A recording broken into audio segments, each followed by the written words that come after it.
Ici, je vais te montrer une astuce qui te permettra d'apporter plus d'originalité à tes pièces. Alors, observe bien le style initial.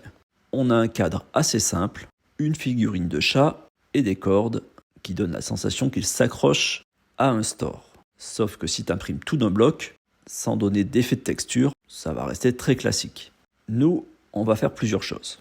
Je souhaite que le cadre qui est derrière le chat donne une sensation de relief.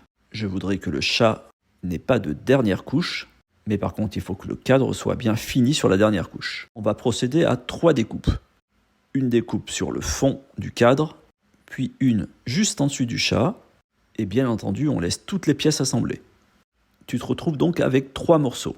Tu passes sur le côté droit du slicer, et là tu vas jouer sur 2 paramètres. Le remplissage, et définir si tu veux des parties hautes et parties basses. Pour le fond du cadre, il faudra qu'il soit bien entendu rempli, et tu vas lui apporter de l'originalité sur la dernière couche. Pour le chat, on va lui dire qu'on ne veut pas de couche ni sur la partie haute ni sur la partie basse. Et on va lui choisir un remplissage assez original. Enfin, pour le cadre, on va rester dans le même thème que le fond du cadre pour avoir cet effet de texture sur la dernière couche. Voici le résultat.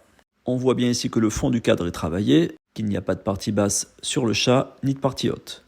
Le string art va passer à travers les pattes et le corps, et bien sûr, on ne referme pas la partie haute du chat. Le cadre, quant à lui, est bien fermé, avec cet effet de texture sur la dernière couche.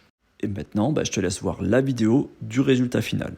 Pense à mettre cette vidéo dans tes favoris, ça t'a permis d'avoir un travail un peu plus artistique. Un j'aime, un commentaire, c'est toujours appréciable, et c'est à toi de jouer.